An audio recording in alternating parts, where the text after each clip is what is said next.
Episode 41, Epic Lunch and Learn. I am Dante Royster, your mortgage broker, regional mortgage broker, author, and host of the Epic Lunch and Learn. How are you? How is everybody doing? I guess no one likes me today. No one likes me this week. So we did have a guest, I think, on Monday. No guest yesterday, no guest today. It's just me and you, the audience. So questions and comments put in the chat, please. Questions and comments put in the chat. That way we can have a conversation. I can answer your questions. I'm here for an hour to go over just the mortgage buying process. We're going to focus today on first-time home buyers. I thought that would be a good conversation to have a talk about. Today we have the Walker family who will be closing in about 2 hours from now. So congratulations to the Walker family. Really appreciate them and their patience. And hey, at the end of the day, we got it done. Made the numbers work out and made it happen. So that's an awesome thing. So I thought today would be good because I had some conversations and I kind of wanted to get it off my chest a little bit. First time home buyers is a demographic that I deal with a lot. I deal with mainly investors and first time home buyers. So it's kind of like two different spectrums, two obviously different conversations. But I thought it'd be best to go ahead and really have this conversation and take it from there. And that's what I decided to do. So I wanted to have that conversation and get it going. So let's do that. So let's start off with this. Buying your first home is like signing up for an adulting boot camp. What do you think about that? Adulting boot camp. It's the first moment where you kind of say, hey, I'm going to put those big boy pants on and I'm going to go ahead and buy a house. I'm going to go ahead and kind of do what hopefully your parents have done, or you're going to be the first generation in your family to buy a home. And it's a feel good moment because it's a milestone. It's a milestone that has been set forth. It's been set forth, basically from generation to generation. It's kind of those steps of becoming an adult. We're born and we have kids, and then all of a sudden we have this opportunity, and then we go from there. So we'll definitely want to discuss that kind of concept as far as credit, budgeting, and delayed gratification, which is our keys to making this happen for you, to make it so painless and it's not so hard of a process. So in order, what you have to do is you have to get pre-approved for a mortgage. Let's get pre-approved for a mortgage. And when we get pre-approved for a mortgage, we have to focus on three items. And the three items are very important. We have credit, and we have income, and we have assets. Those are the three spectrums. And that's important because that's very important because each of those aspects are a situation that will really determine if we can even do this purchase. So for example, let's because I had a young lady, I spoke to her today and I told her she didn't qualify, and and I tried to lay out a little bit of a plan for her to kind of get her to a thing. One thing I've noticed over the last 20 years, the consumer changes ever so often. The consumer definitely changes. So the consumer doesn't like to hear no, for some reason nowadays. The answer of no, I can't help you, they don't like that. They don't feel like you put a lot of effort into saying no, because that's probably the easiest word that can be spoken in any language. It doesn't matter if you're from the Philippines, doesn't matter if you're from Japan, it doesn't matter if you're from United Kingdom. No. That's kind of the first word that we learn even as a baby, right? As a toddler, is no. So it's one of those situations where people don't like to hear no. And so we have to kind of have a strategy of if that you qualify for, it's going to is thing that we kind of focus on. All right. we focus on credit first, right? So your credit score is going to dictate things. It goes from 450 all the way to 850 from. And they're the ones that basically, tell us what credit score you are based on their models. Now, their models are going to be based.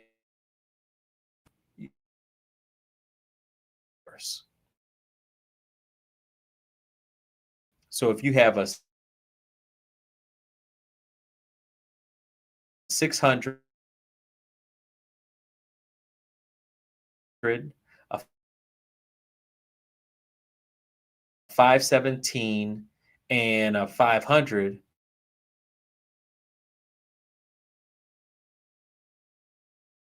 well, your middle score is 5.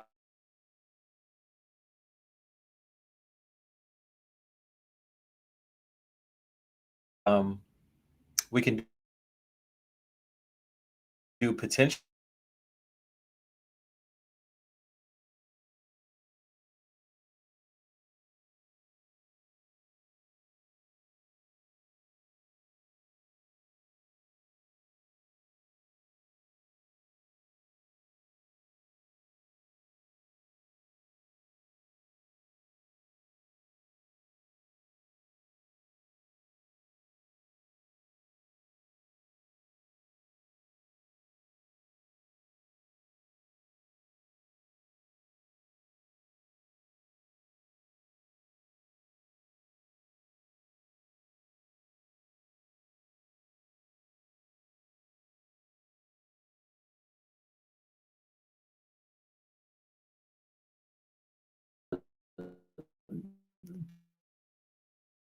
to qualify is going to really determine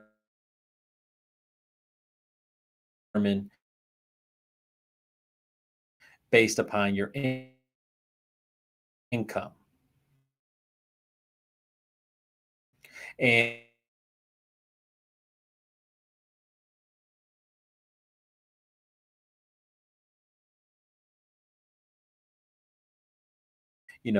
this, if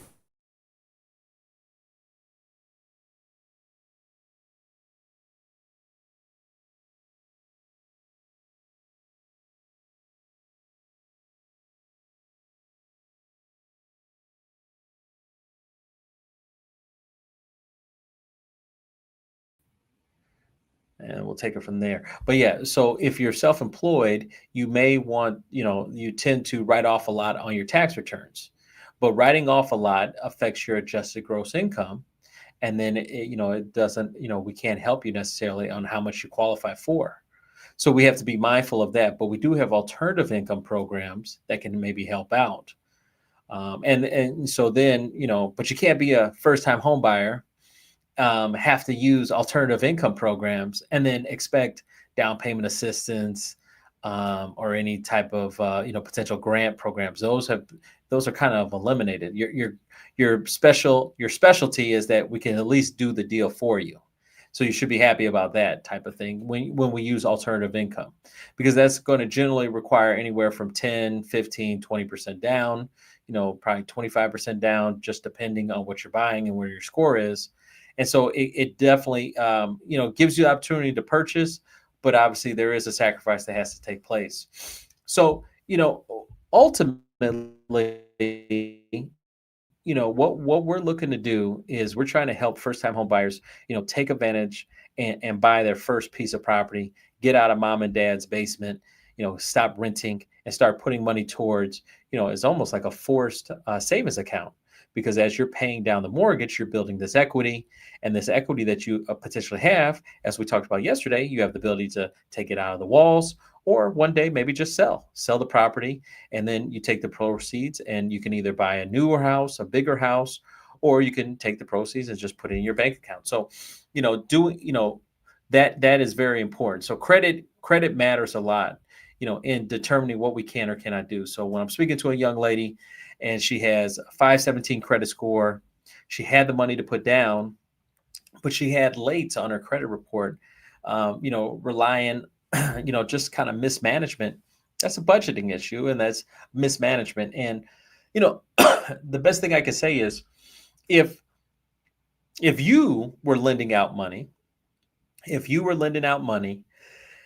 would you lend out $300,000, $200,000 to someone who can't make a credit card bill on time?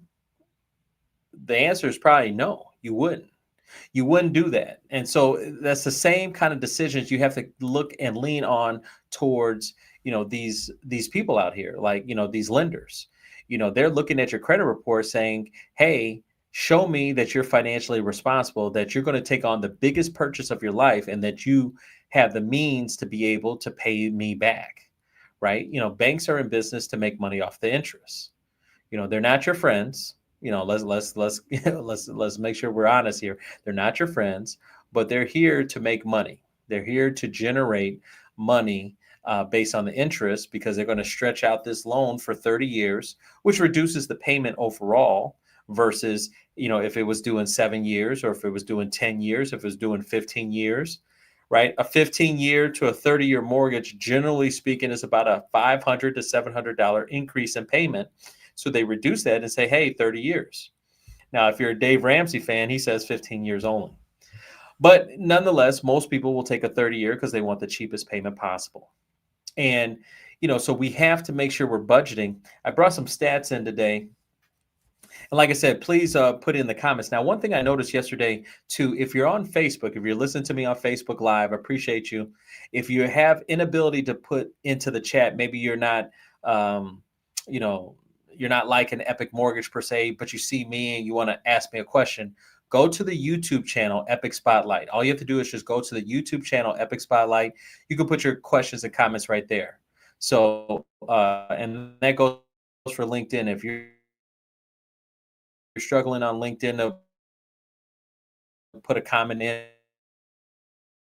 in for me, go ahead, just the YouTube channel, Epic Forms right now. I did get some stats here, and I thought this was interesting. They talked about the average down payment right now in the Chicago metro. So obviously I'm in the Chicagoland area. The Chicago metro is about 10%. This myth out there, right? 20% down. You got to put 20% down. And yes, that's true. Most people like to put 20% down to avoid what is called PMI.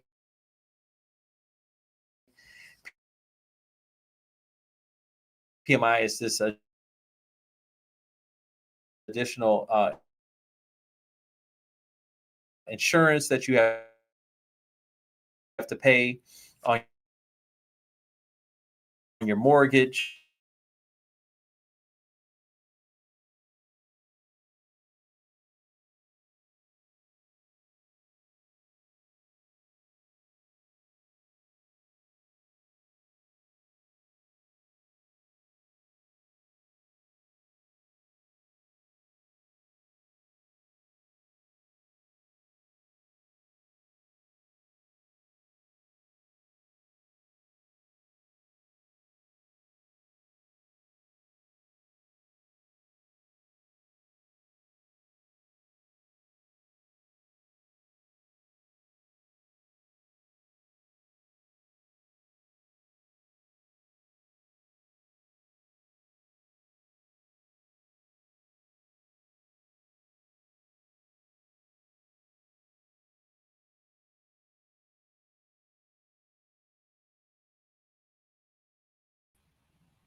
Sorry about that.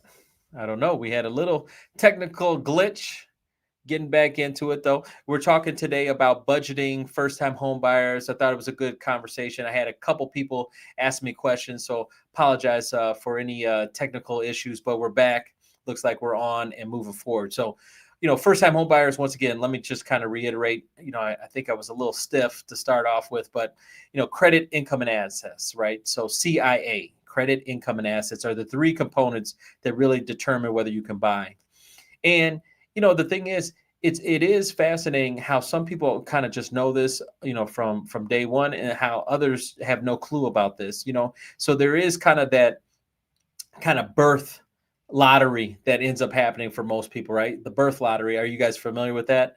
The birth lottery is kind of the concept that two things you can't control: who your parents are and when you were born. Who your parents are, makes a world of difference, right? If my last name was, Hilton, I'd be owner, at least predecessor to all these hotels, right? If my last name was Kardashian, I'd have all these millions of dollars or access to me, or accessibility of things, what I could access. I would have all these opportunities if my last name was that, right? So my last name is Royster. And so obviously I got to make it from the mud up. I got to make it happen on my own, right? I have to create my own table to sit at. I can't, my last name didn't just generate, I didn't walk into wealth or anything like that, so everything I have, I've earned. And so who your parents are can start the trends of, just behavior, habits. All that stuff is important because those habits, right? I mean, what do you do every day? I mean, I hope all of us brush our teeth every day, right? I hope we take a shower or take a bath every day, right? So we develop habits that we do every day. Well, I know Americans eat every day, right? We do eat, drink.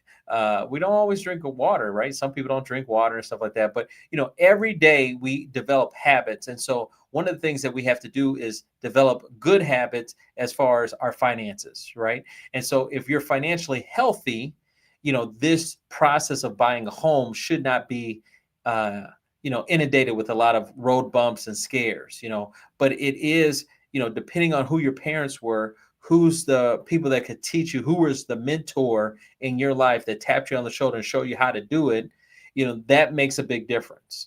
I didn't really have someone like that. I was on a podcast earlier today, getting interviewed, and, I said, hey, growing up, around my kitchen table, we didn't talk about mortgages and housing and prices and all that stuff. I didn't have that. I didn't have that situation. We talked about sports, and that's why I love sports, and I love to compete and basketball and football and baseball and all that type of stuff. But we didn't really talk about mortgages and stuff like that. And that makes a difference, right? That makes a difference on just, your beginnings, who taught you what, when. And sometimes that's why in case, just a couple weeks ago, we had the Smith family, and here's a 65-year-old buying her first house. And it's like, man, it's exciting. Finally, to take that milestone. These are all little milestones. These are all little mountains that we have access to, and we can climb that mountain, right? We can build up and make it happen. But there's the perspective is always so fascinating to me, right? We can look at and say, hey, congratulations, you did it. You bought your house at 65, and that's awesome. That's so awesome. That's so empowering, right? It makes you feel good that you accomplished this big goal that is really set out in America, right? That's the American dream, But at the same time, we can look at the perspective of like, damn, 65?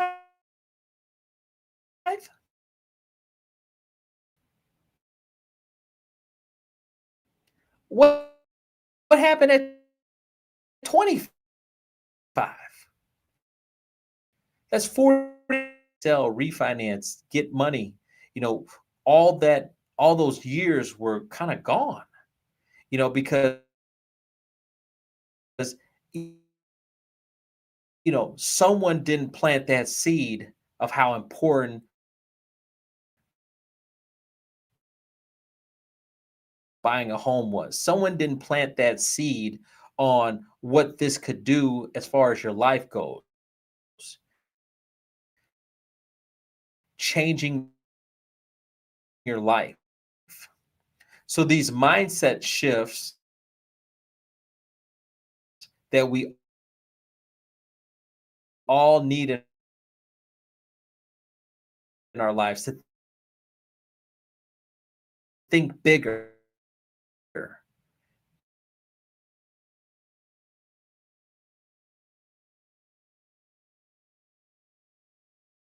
May not be accustomed to, you may not know. It's,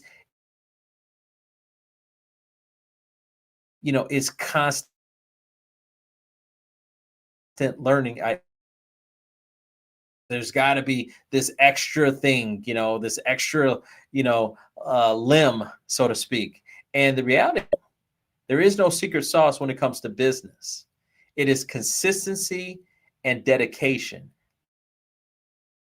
That's it in what you do. And so, and, and then the third component I would probably say is just the constant learning. You can't control when you were born. Were you born in the 1960s? Were you born, in the 1970s where you had lining? Were you born in 2025? Like,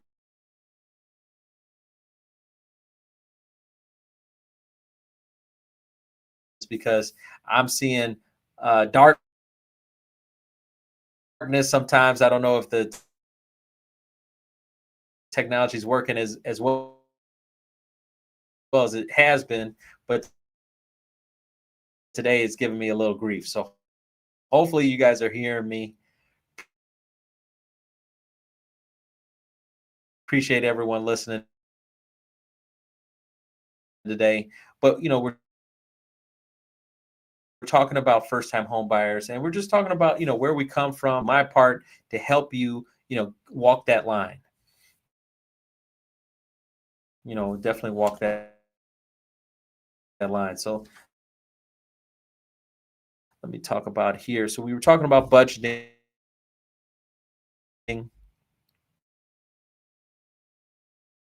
And and I do think think of budgeting as a pyramid, right? So we got a little pyramid budget. The baseline for any budget is an emergency funds. Whether you're listening to Susie Orman, Dave Ramsey, everyone says you got to have emergency funds, in case stuff happens. I think you start off with $500 and then you build your way up. Eventually you want to have 3 to 6 months worth of savings. It's just so important to have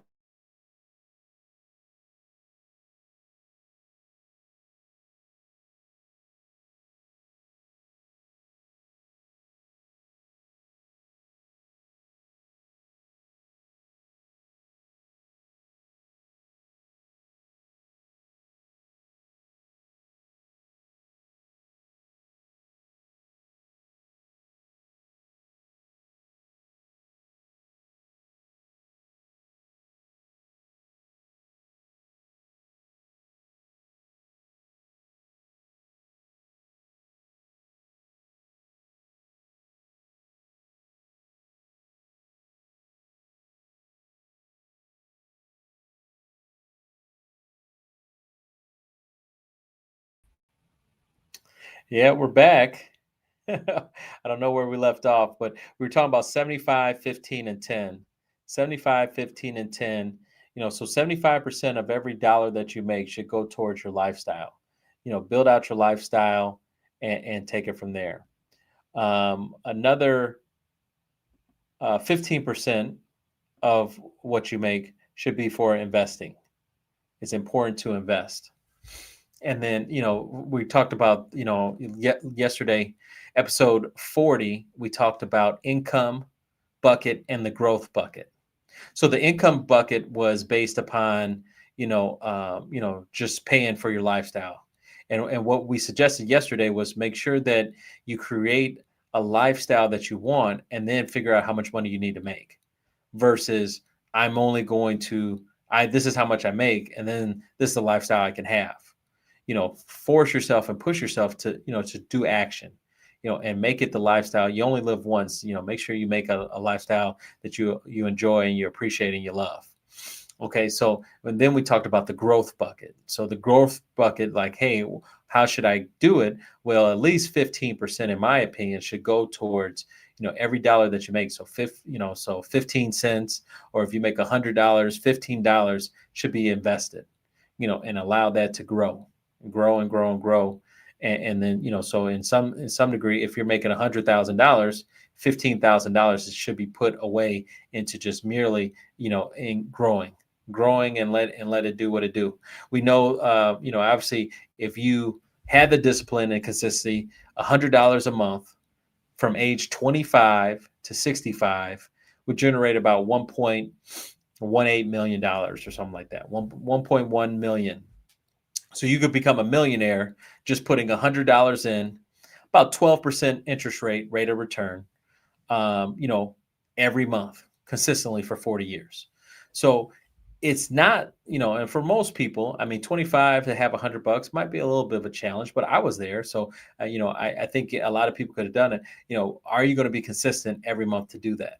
For the most part, I didn't, so I wasn't consistent, but, there is an opportunity, but you should always be putting money into the growth bucket. That's very important.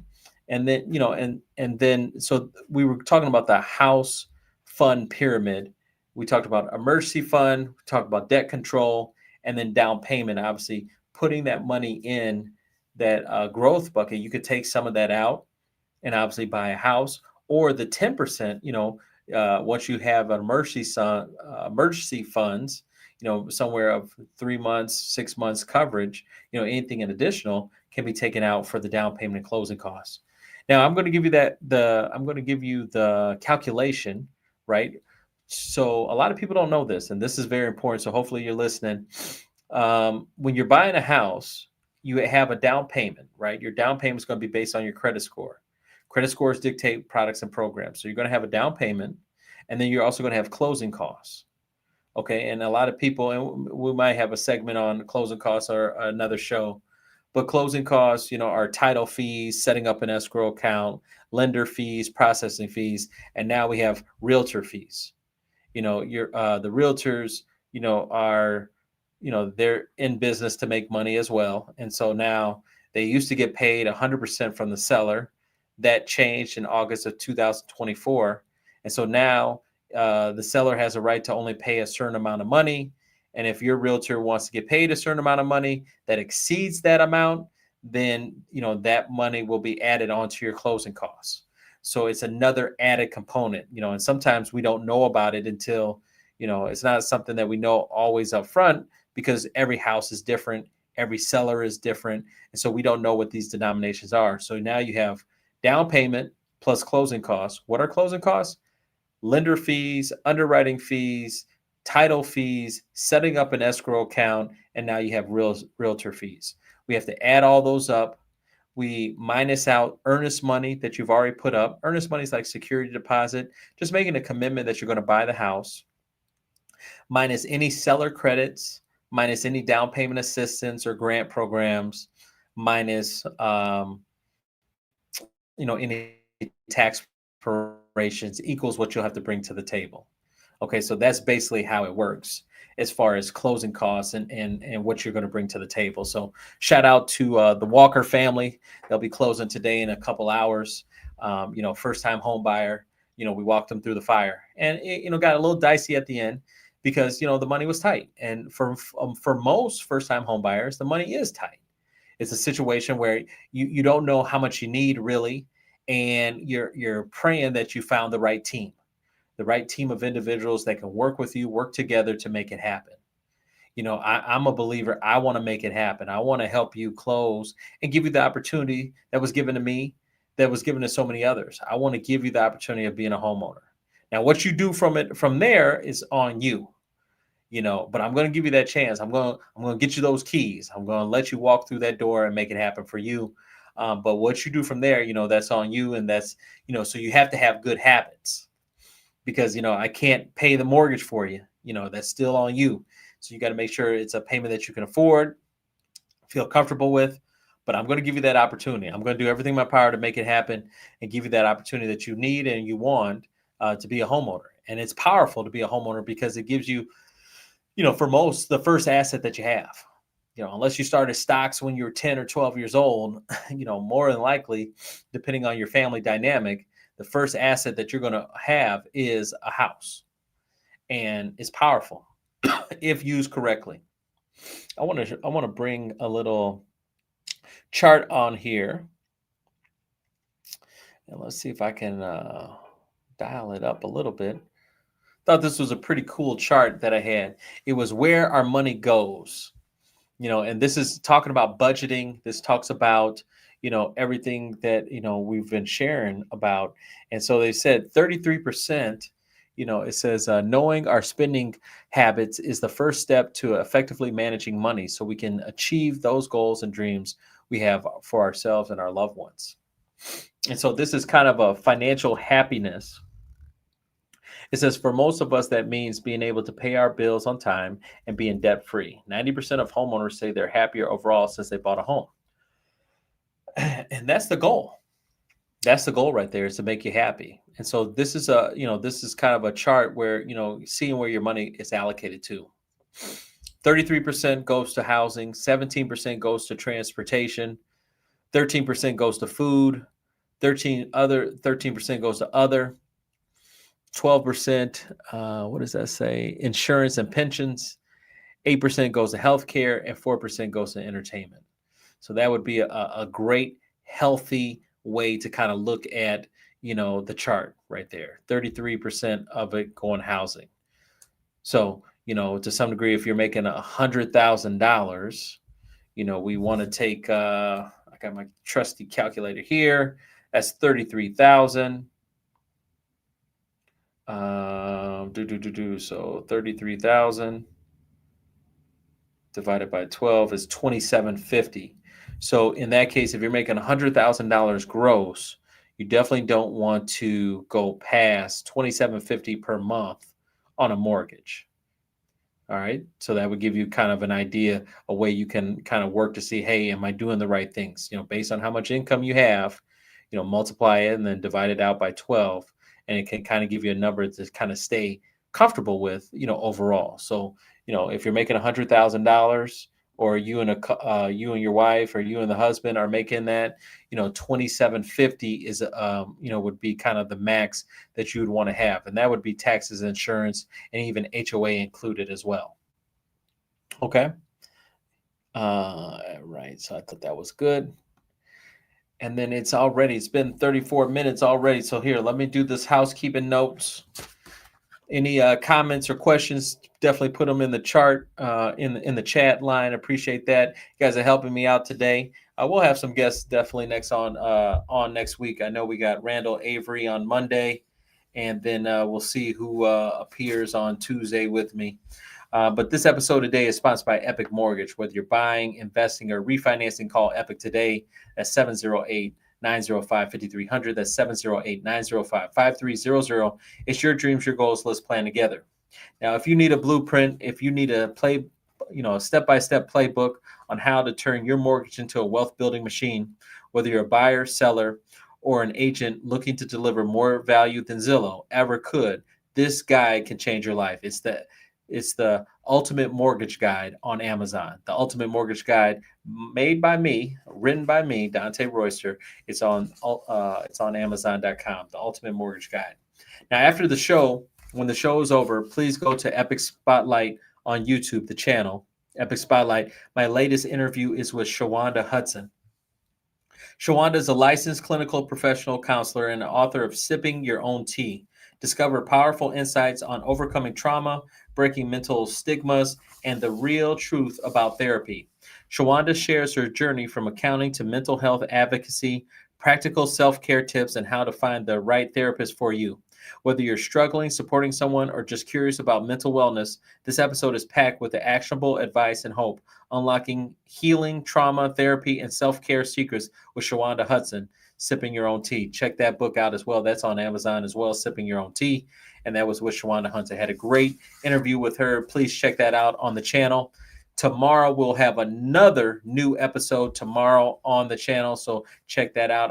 I will save that for Monday to tell you if you haven't heard. But yeah, on Thursdays, every Thursday, we have a new interview.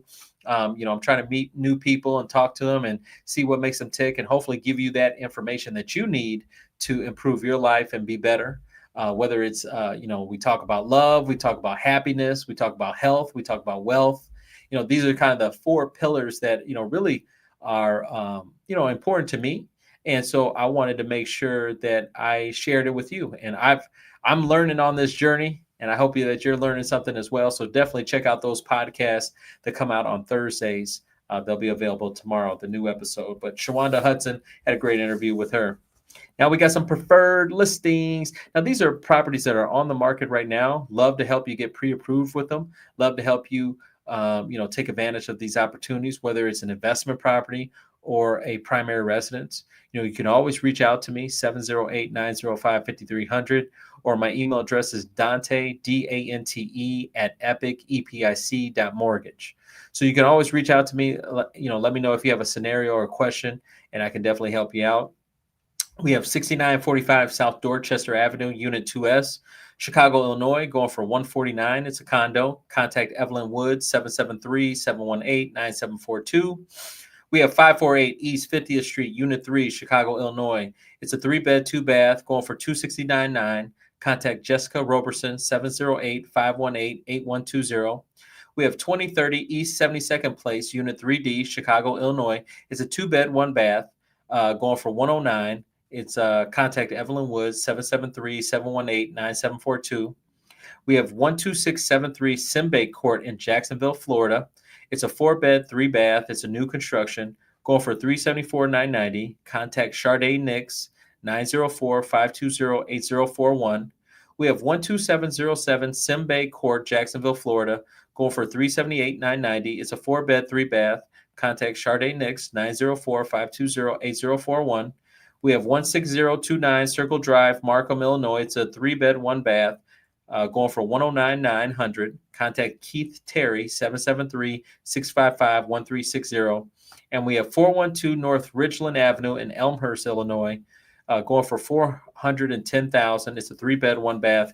Contact Laretha Lowry, 708-670-8165.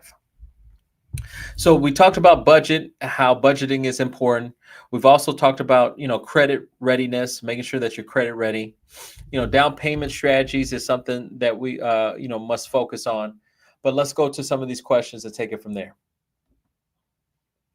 So what's the first thing to focus on when planning to buy your first home? Thanks, Jason. The first thing is always credit to me. It's really the 3 pillars, so I think you really can't move forward as a first-time home buyer without looking at all 3 items: credit, income, and assets, CIA. That's really going to dictate to you what you can or cannot do. Your credit is going to choose the products and programs that will determine the down payment. Your income is going to tell me for how much you're eligible for. Generally speaking, depending on where you live, it's going to fluctuate. But for most, you're going to be somewhere between 3 to 5 times how much money you make, depending on where you live, whether it's Texas, Florida, Illinois, Virginia, all of that will make a difference. But, depending on where you live, you're going to qualify for about 3 to 5 times how much money you make on average, roughly. And it just depends on where you live. So, once we can figure out, your credit situation, that's going to figure out, how much money you need. So that's your assets. Your income's going to for how much. And then we can kind of work out the numbers and see if there's a fit, and see if we can make it work. So hopefully, we take it back from you go to school, you graduate school, great. you go get a job, you're starting to do this implementation of strategy of, hey, I'm going to start saving money for a house. I've seen some people actually open up, just a bank account separate for house. This is our house account.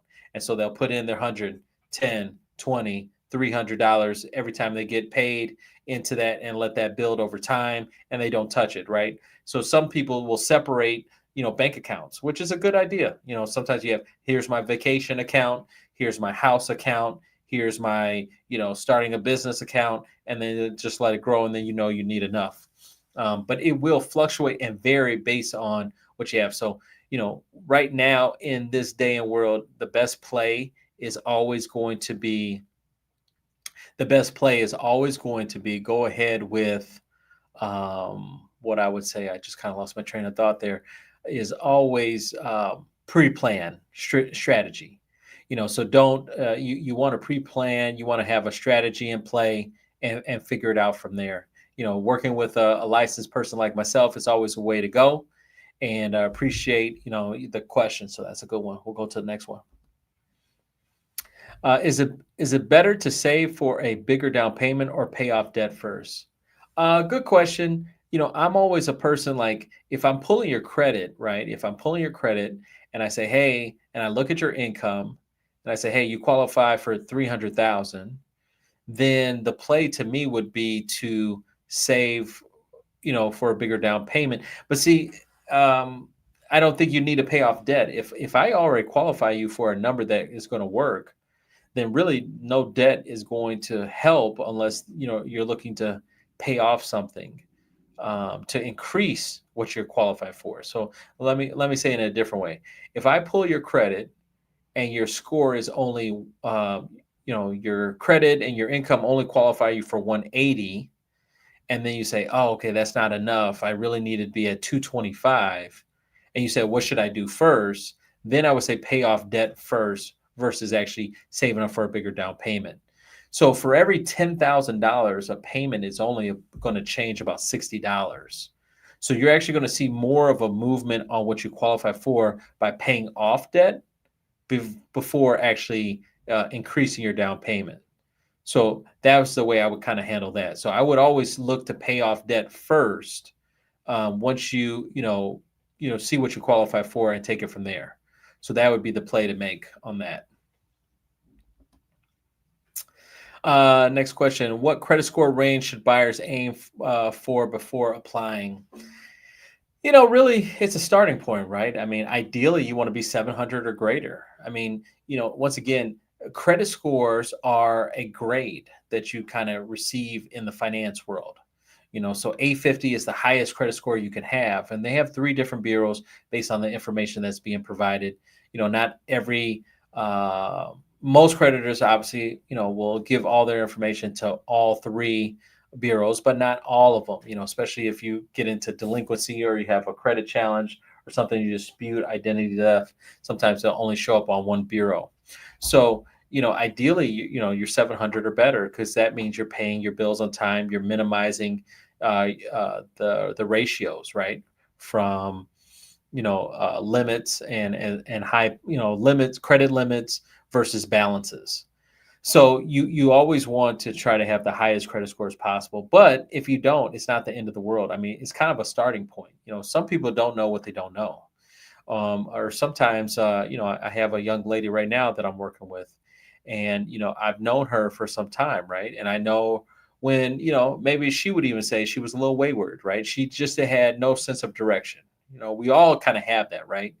Sometimes, it's how long do you stay in that realm, right? Do you stay 10 years in that realm, 15 years, or do you figure it out? Some people are kind of, I always look at the 20s as kind of like an extra credit, right? Like in your 20s is kind of extra credit time. Some people start right away. I was one of those people, right? I started right away, kind of got myself into a career, not just a job. And then all of a sudden, I'm in this career, and look at me now, 23 years later, here I am.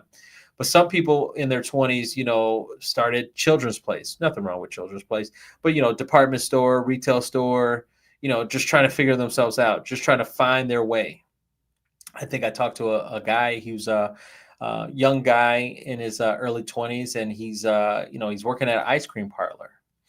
And that's not really his long-term goal, but it's a job. It pays the bills. He lives modest, and but it's a start. It's just but he's looking to propel from there, right? He's looking for that bounce up. And so how long you stay in that realm, kind of gives you a little bit of a trajectory on life, but it doesn't mean you always live there forever. So going back to the client,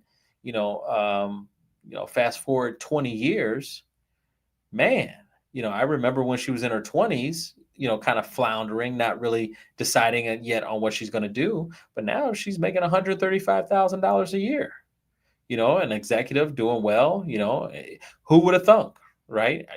That wasn't really what I would have thought would have happened, based on when we met. But, I'm proud of her. She's awesome. She's done great. She's matured. She, got the opportunity when she was ready, right? Because opportunities do always come, right? And you only really jump on them or take them when you're ready. When you're ready, you'll take them. And she did. And kudos to her. And now she's going to be buying her first home. And that's an awesome feeling. And that's an awesome thing just to be a part of it. And just knowing her story and where she came and where she is now, I'm just like, I'm amazed. I'm really proud of her. So I'm excited to be a part of that transaction. So, credit scores, ideally, if you're 700 or better, great. But if you're not, it's not the end of the world. We can help people. Ideally 580 or higher would be ideal. And we help people, so, that's the thing. I was explaining this today as a mortgage broker, because it kind of got a bad shtick, around 2008 with the crash and stuff like that. But at the end of the day, the big box banks, primarily speaking, have one size, right? One size, and one size doesn't fit all, right? So if you were going to a shoe store and you said, hey, I'm going to go to a shoe store and I need a size 8. And they said, sorry, ma'am, all I have are size 11s. And that's to some degree what it feels like going to a big box bank. They have one size, and either you fit in it or you don't. And if you don't, they don't have a problem saying goodbye. We can't help you. Where a mortgage broker, independent mortgage broker, I can work with everybody. I can work with people that are buying $1 million house, and I can help a person. I just got a contract for $75,000 investment property. So I have a huge realm of people I can work with, from the 1.2 million purchase to the $75,000, both need my service, different things that they're trying to accomplish. So it doesn't really matter to me. I can work with everyone, and I like having that. So I got the size 8, I got the size 20, I got the size 15. So it's one of those situations that, really helps me kind of differentiate myself in the marketplace. If you need that Swiss Army knife, if you need that person that can do multiple things, multitude of scenarios, been involved in so many different transactions, knows how to get a deal done, where you won't sputter at the last minute, chaos can't happen. I'm going to deliver, at least 9 times out of 10. But I'm going to deliver it. If there's a way, I'm going to find it. And so we make it happen. And so that's pretty cool about that. How can someone stay motivated to save when prices keep rising? Dixon, who you telling? It is hard. It is hard to stay motivated, but I think you have to surround yourself with people that have a winning mentality. If you surround people that are negative and always complaining, then it will drip into you, and it's hard to get out of that sludge. It is about mentality. I talk to some people and I'm like, you see all this stuff going on? I don't know. I'm not paying attention. They are literally in their own little cylinder, and they just try to stay prayed up and just positive. And I think you just try to have, as much as you can, have a positive outlook on life and things. I think you just need to have a positive outlook on what is possible, what is capable, and why not me? I think a lot of if you deem any success that I've had, it's always been to some degree of a why not me? Why can it not be me? What do I need to do to be a part of the magic? So what you want to do is you want to have a why not me, kind of magic to you. You want to have a belief that you can achieve, that you know, keep the eye on the prize, so to speak. So how can you stay motivated? Stay around positive people. Stay around people that are going to, give you the pat on the back and tell you to keep going. Don't give up. Keep going. So, and that's really what it is. I mean, sometimes, today, things didn't go exactly as planned, and I had to make some decisions, and here I am by myself, and it's like, hey, that's not what was planned, but I got to keep going. It's okay. Miscommunications happen. Things happen. It's okay. We get through it, but you got to keep going and stay positive. I got another chart I wanted to bring up here too. See, I had charts today. I'm bringing some new stuff today. So I had some charts here. I'm not able. Can I zoom? I don't know if I can zoom. I don't think I can zoom in. So hopefully you can see this, but it's just, we were talking about budget. I think that was the big thing, for first-time home buyers. We have to create a budget that's going to work out for us. A lot of times what's scary is, and we talked about affordability this week. If you can go back to episode 39, we talked about affordability, and Jess Ford was talking about, some of her clients that she had were having difficulty with their mortgage, but, they got the mortgage, but maybe it was just too much. Maybe the payment was too much. And the numbers say you qualify, right? So obviously we have to do our own ratio checks. We have to do our own qualifications. And so we got you pre-approved, and we said, hey, the payment's going to be $2,500 a month. And you said, okay, but and this is what I always say, you are always going to be your best financial advisor. Not me, you're the best for yourself, because you know what keeps you up at night, and you know the bills that I can't see. Now, remember, a credit report, when I'm looking at a credit report, it doesn't tell me what your cable bill is. It doesn't tell me what your Netflix subscription is, your Comcast subscription, or whatever, God knows, whatever subscriptions you have, fans only or only fans, whatever you do, it doesn't tell me that stuff. It only tells me the major credit cards, the Visa, the department stores, the student loans, the car, and now obviously the mortgage. So this extra stuff, we went back to, remember I just showed you what people spend money on, that entertainment, the vacations. I don't get to see that cost. I don't really know those numbers. So all of a sudden, that $2,500 that, Jess got her qualified for, she's struggling with the payment. And it's like, well, I did my job. I got you qualified, and then you bought the house, but you're struggling with the payment because you had these other expenses that I don't see. So you have to be comfortable with that mortgage payment. You have to be comfortable with these payments that I'm giving you, and you have to tell me, hey, that's too high. So one of the things I do when I do pre-approvals, I'm talking to my customer. I don't care about the 500,000. Hey, what's the payment you feel comfortable every month? That's the conversation I'm going to have with you. What's the payment you feel comfortable? Because I'd rather get you qualified. And it's a little bit of reversal, because a lot of people push back, or they'll talk to their girlfriend or the guy, and they're like, well, what's the max you can afford? And I'm like, what does that matter? It doesn't matter if you qualify for 400,000 if you're not willing to make that payment. I don't care about that. You shouldn't care about that either. I want to know, what do you feel comfortable in a mortgage payment every month? And that's what I try to work with people, is let them know, hey, this is a situation that at the end of the day, you're going to have to make this payment. And if you're going to make this payment, how do you feel? Are you going to be okay with it? Are you going to feel comfortable with it? Can you make it happen? That's what is going to be so important, because we need to know that you can make this payment on your own. Because at the end of the day, once we all disappear, right? Realtor leaves, attorney leaves, loan officer's not there. It's all you. Can you make this payment every month by the 15th?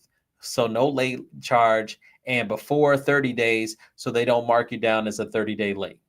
That's what it comes down to. And so that's what you have to be good with. You have to be good with that, as understanding, hey, does this all fit in my budget?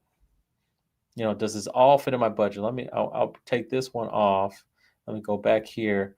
I thought this was a real good chart.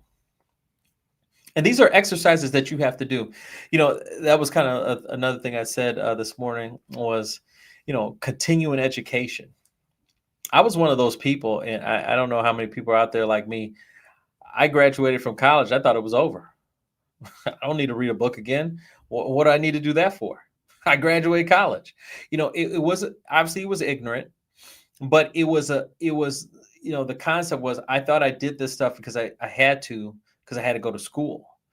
And I look at school maybe differently now, as I look back, and it's like, no, they prepared me and showed me ways to how to study. And then, college was one of those things where they give you a syllabus of everything you're supposed to do within the quarter, and this paper or something was due by the end of the quarter, and you had all this time to complete this task. And they gave it to you at the beginning of the quarter, and they had the expectation by the end that you should have the right information to basically finish the syllabus and to finish the project, whatever it was, or be able to complete the examination. Well, now you go into the real world, you go into life, and so your life and your successes and your experiences and your stories, well, that's like the giant syllabus. And now they say you should obtain what you need to obtain. You should have the knowledge and the wherewithal to get information so you can go seek out this amazing life. I mean, especially if you didn't go to like a major school, you didn't go to, if you didn't go to University of Notre Dame or, Michigan State or something like that, you don't have this giant alumni. I mean, you're going to have to come out of the mud and make something. You don't, if you came to a small public, what is that? What is that called? Little small school, the small colleges, little, I forgot what they're called, arts or something. I'm drawing a blank. But anyway, if you came from a small school, you don't have this huge alumni base. I mean, what makes it so bad? My college went under from the pandemic. They couldn't even make it. They couldn't even make it through. So it's just one of those things where you have to constantly be educating yourself, getting better, attacking each of these tasks. These are milestones that we've kind of set forth in the American way of owning houses, being financially free. And to take these steps and move in the right direction, we have to have more conversations and more education so we can figure out ways and listen to other people that have had the success. What are they doing that is really separating themselves from the pack?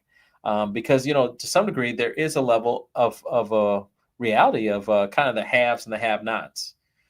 As you see, things are starting to divide, really. And it's just like the haves and the have. It's almost like two different lives. And it's like, to some degree, we just watch this life, wanting to be a part of this conversation, admiring them. And they don't even understand us. Like, how could you live like this? Oh my gosh. Because they're just living this entirely different life. So there's 100% levels to it. And, we're going to do what we can here at Epic Mortgage to take our time each and every Monday through Wednesday, 12 p.m. to 1 p.m. Central Time, 1 o'clock to 2 o'clock Eastern Time. Meet people, talk to people, have these conversations, how we can use our mortgage better. How can we take advantage of this one asset that we may have? How can we move up this ladder and make sure we're financially free, that we have choices? That was kind of what I finished off with yesterday. And that's what, I want to bring up today is having choices. You want to just, once you get to the end of the road, once you're a first-time home buyer, when's the next house? What are we going to do next? You just want to be able to make those right moves and move on and just have freedom to make choices for yourself and your family. And that's a powerful thing. So as we wrap this up, appreciate everyone listening today. I think we got up to about 270 people listening today. Appreciate that. Sorry for the technical difficulties. I can't control it. Technology is crazy, but I appreciate, people listening. We'll be back next week, Monday through Wednesday. We'll be back. We will have Randall Avery on Monday for sure. I know he won't let me down. He'll show up. So then, and we'll get everything scheduled for next week. Also, too, tomorrow we'll have our newest and latest and greatest Epic Spotlight podcast. We'll have that on at Thursday. So check that out on Epic Spotlight, the YouTube channel.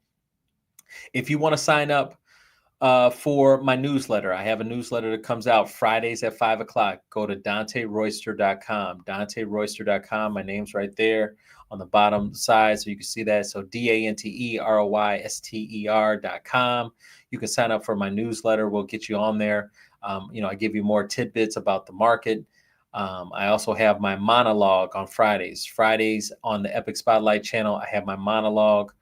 This week, I'm going to be talking about the government shutdown. So I'm going to have a monologue out for the government shutdown for Friday. I think the government shutdown is still going to be going on for at least another week. So check out my government shutdown monologue that comes out on Friday. I have a monologue out right now. We send out monologues every Friday. I have one about AI. I have one about the National Guard in Chicago. So check those two out. Let me know what you think. Always looking for some good feedback. I appreciate that. Appreciate you. Everyone have a great rest of your week. I'm going to go to work. Congratulations once again to the Walker family. We have the Valdivita family tomorrow. So we are rocking and rolling, helping people buy homes and refinance and changing their life and, forever, hopefully put them in a positive situation. So appreciate you guys. And I'll see you on Monday. Take care.